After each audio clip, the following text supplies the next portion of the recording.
क्योंकि हर एक जीत जरूरी है।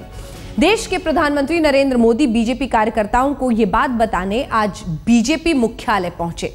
उन्होंने कार्यकर्ताओं के सिर ऐतिहासिक जीत का सेहरा बांधा और संकेत भी दिए कि मिशन 2019 के लिए अभी से कमर कसने की दरकार है। जिसको लोग प्रधानमंत्री कहते हैं, 5 अक्षरों वाला शब्द, उससे ज्यादा 4 अक्षरों वाला शब्द ज्यादा ताकतवर है और वो है कार्यकर्ता। और इसलिए ये कार्यकर्ता की बदौलत है, उन 4 अक्षरों की ताकत है कि जिसने इस 5 अक्षरों की शोभा बढ़ाई है। नरेंद्र मोदी यानी मजे हुए सियासतदान, जिन्हें अपना टारगेट मालूम है। जोरदार जीत के बाद सरकार बन गई, लेकिन अभी से मिशन 2019 की कोशिश शुरू हो गई है। प्रधानमंत्री बनने के बाद नरेंद्र मोदी कार्यकर्ताओं से मिलने बीजेपी मुख्यालय पहुंचे और जोरदार जीत का श्रेय उनके सिर बांधा। न कभी वो टिकट की कतार में खड़े रहते हैं, न कभी उनके जीवन में इस प्रकार का पद की शोभा बढ़ाने का अवसर मिलने वाला है। उसके बाद भी भारत माता की जय, इसी एक संकल्प की पूर्ति के लिए जी जान से जुटे रहने वाले लक्षावधि कार्यकर्ताओं का भारतीय जनता पार्टी के पास होना, ये अपने आप में हम लोगों के लिए गौरव और सौभाग्य की बात है। ऐसे कार्यकर्ताओं के परिश्रम के बदौलत ये विजय श्री प्राप्त होती है। भले ही मोदी ने चुनाव की कमान अपने हाथों में संभाल रखी थी, लेकिन पूरे चुनाव प्रचार के दौरान कार्यकर्ताओं का जोश और जुनून देखने लायक था। मोदी को मालूम है कि अगर कार्यकर्ताओं में वही जोश बरकरार रहा तो किसी भी चुनाव में जीत आसान हो जाएगी। हंसते खेलते सारे काम को आपने आगे बढ़ाया और विजय श्री को प्राप्त करने में जितने लोग मंच पर शोभा बढ़ाते हैं, उससे ज्यादा पर्दे के पीछे जो पसीना बहाते हैं, उनकी ताकत बहुत होती है। शायद ये मनोबल बढ़ाने का अंदाज ही था कि बीजेपी मुख्यालय में मोदी ने कार्यकर्ताओं को याद दिलाया कि वो उसी दफ्तर में कुर्सियां लगाने का काम किया करते थे। तो मैंने कहा था, अटल जी तो 11 अशोका रोड पर बहुत बार आए हैं, लेकिन भारतीय जनता पार्टी का प्रधानमंत्री पहली बार आएगा।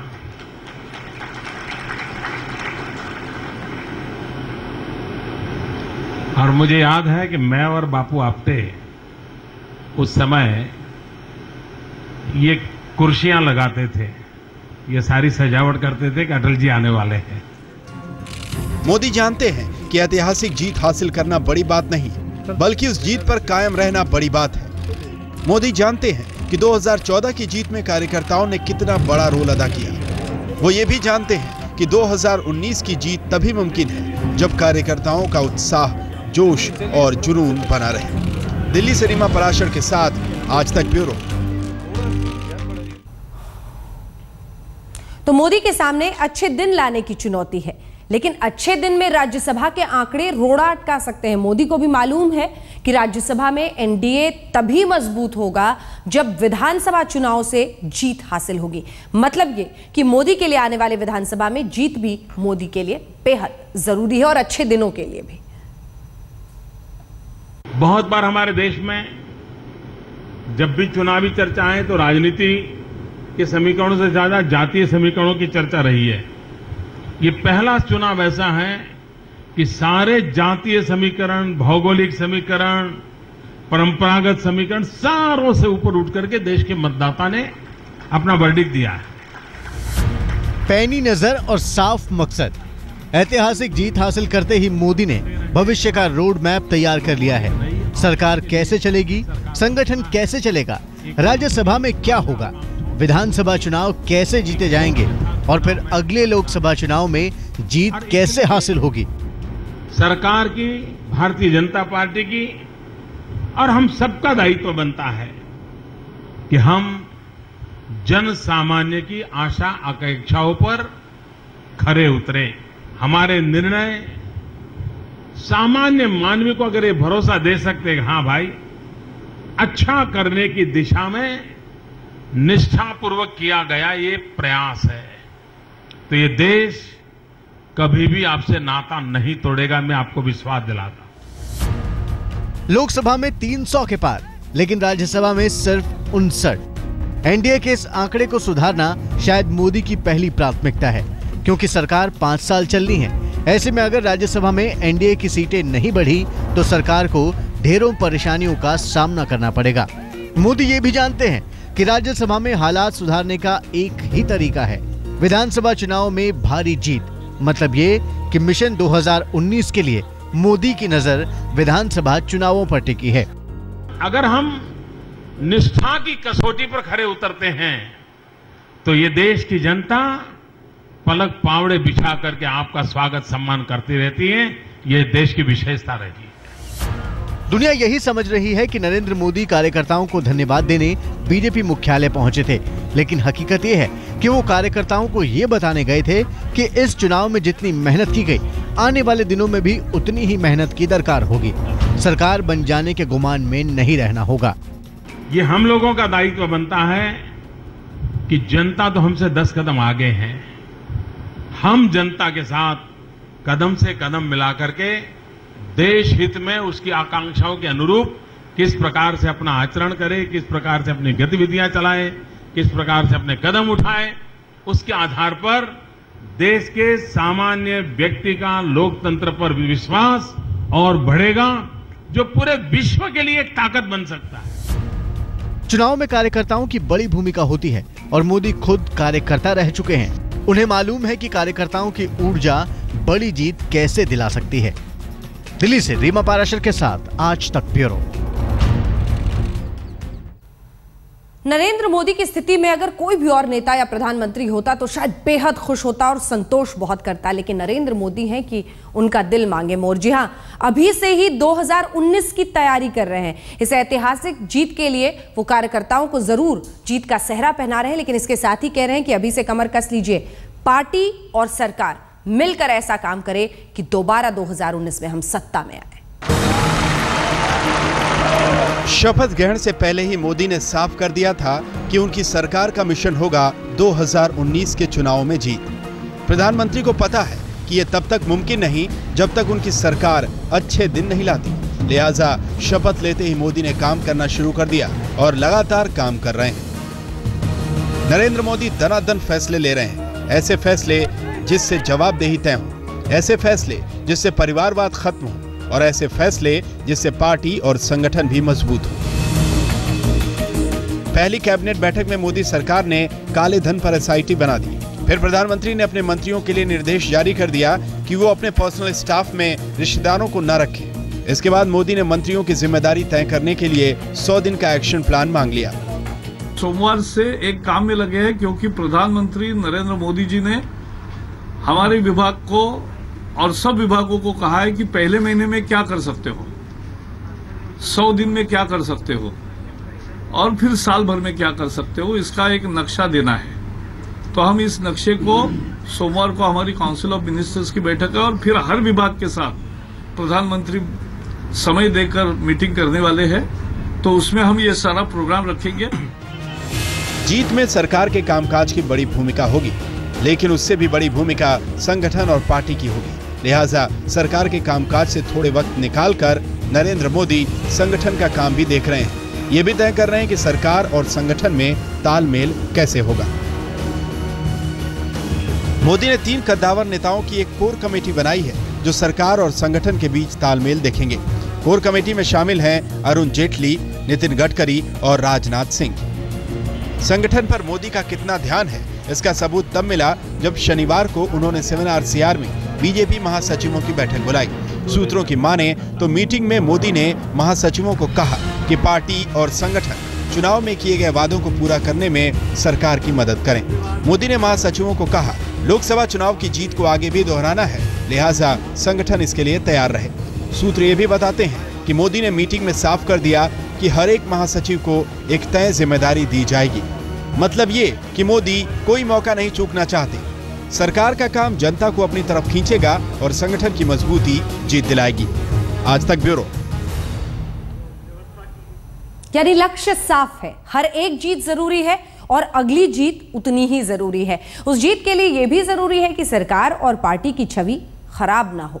बीजेपी के एक सांसद ने अपने पिता को सांसद प्रतिनिधि बना दिया तो मोदी ने फोन करके फटकार लगाई और सांसद प्रतिनिधि बदलने का फरमान भी दिया। इस यश को पाने में पूरी 2014 में 2019 की तैयारी शुरू। जो सोच लिया उसे करके दिखाने में भरोसा करते हैं। कह दिया कि परिवारवाद और वंशवाद बंद तो समझो बंद। तभी तो बाराबंकी से बीजेपी सांसद को फोन घुमा दिया और पूछ लिया कि आखिर उन्होंने अपने पिता को सांसद प्रतिनिधि कैसे बना दिया।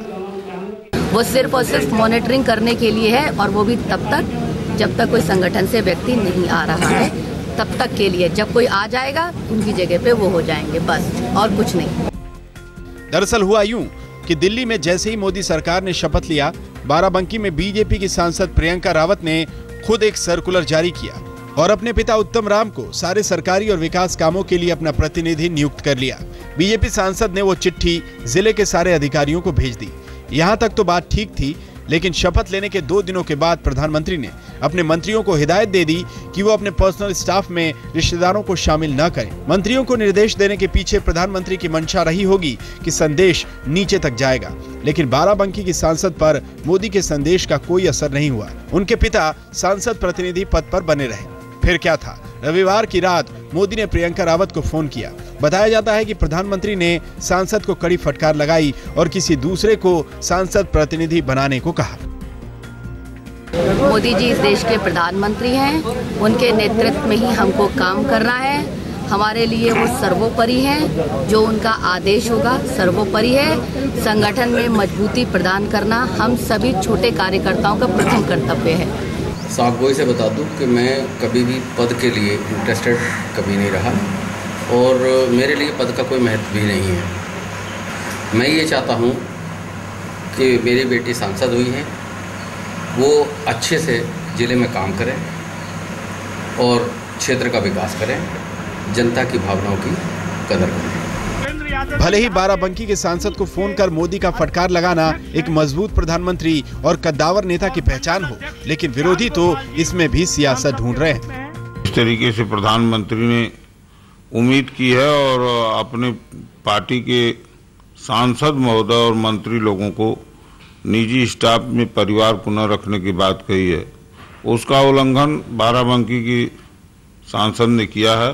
बहुत से नेता पुत्रों को टिकट दिए गए हैं, नेता के परिवार वालों को टिकट दिए गए हैं, तो क्या ऐसा भी कभी कहेंगे कि अपने परिवार में ना रहे वो व्यक्ति?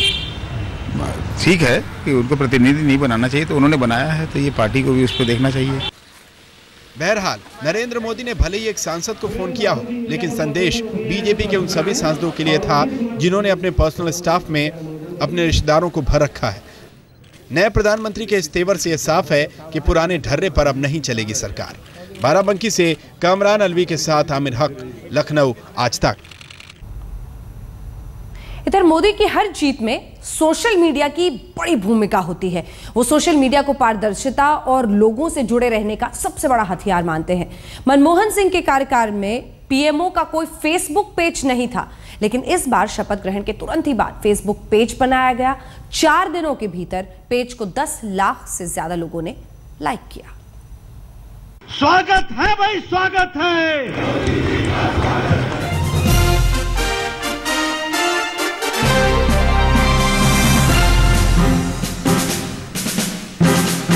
कोई अहम फैसला हो या फिर किसी से प्रधानमंत्री की मुलाकात, पीएमओ के फेसबुक पेज पर आपको सब कुछ मिल जाएगा। शपथ ग्रहण के एक दिन बाद हुई थी पीएमओ के फेसबुक पेज की शुरुआत और आपको जानकर हैरानी होगी कि महज 4 दिनों के भीतर पीएमओ इंडिया नाम के इस पेज को 10 लाख से ज्यादा लोग लाइक कर चुके हैं। अपने विरोधियों से बरसों पहले नरेंद्र मोदी ने सोशल मीडिया का इस्तेमाल शुरू किया और इसे अपने सियासी दुश्मनों को पस्त करने का हथियार बनाया। गुजरात के मुख्यमंत्री रहते हुए उन्होंने सोशल मीडिया की मदद से अपने काम का प्रचार किया। सोशल मीडिया के बुलेट ट्रेन पर सवार होकर मोदी देश भर में लोगों तक पहुंचे और फिर चुनावों में छा गए। अब प्रधानमंत्री बने हैं तो फेसबुक और ट्विटर की मदद से लोगों के दिल पर छा रहे हैं। प्रधानमंत्री श्री नरेंद्र मोदी जी की पॉपुलैरिटी, उनके प्रति उनकी सरकार की में क्या हो रहा है उसकी जानकारी के प्रति जो लोगों में चाह है, उसकी वजह से निश्चित तौर से जो फेसबुक हो, ट्विटर हो, उस पर जो है वो पॉपुलैरिटी बढ़ेगी और बढ़ती भी इसीलिए दिख रही है। ट्विटर और फेसबुक जैसे सोशल मीडिया ने मोदी के मिशन 2014 को कामयाब बनाने में बड़ी भूमिका निभाई। अब उन्हें मालूम है कि सोशल मीडिया उनके मिशन 2019 में भी बड़ा रोल अदा करेगा। लेकिन दिलचस्प ये है कि विरोधी अब भी नहीं चेत रहे। सोशल मीडिया पर मोदी की पॉपुलैरिटी में कांग्रेस को सब कुछ बनावटी नजर आ रहा है। दरअसल नरेंद्र मोदी शासन प्रशासन में पारदर्शिता के प्रबल हिमायती हैं और सोशल मीडिया को पारदर्शिता बनाए रखने में मददगार मानते हैं। शायद यही वजह है कि अपने दफ्तर में होने वाली सारी अहम मुलाकातों और फैसलों की जानकारी वो ट्विटर पर फौरन डाल देते हैं। पिछले प्रधानमंत्री मनमोहन सिंह के वक्त पीएमओ का कोई फेसबुक पेज ही नहीं था। हाँ, ट्विटर हैंडल जरूर था, लेकिन जनता से जुड़ने की कोशिश नहीं दिखी। लेकिन मोदी के लिए सोशल मीडिया ट्रांसपेरेंसी और लोगों तक पहुंचने का बड़ा माध्यम है। आज तक ब्यूरो।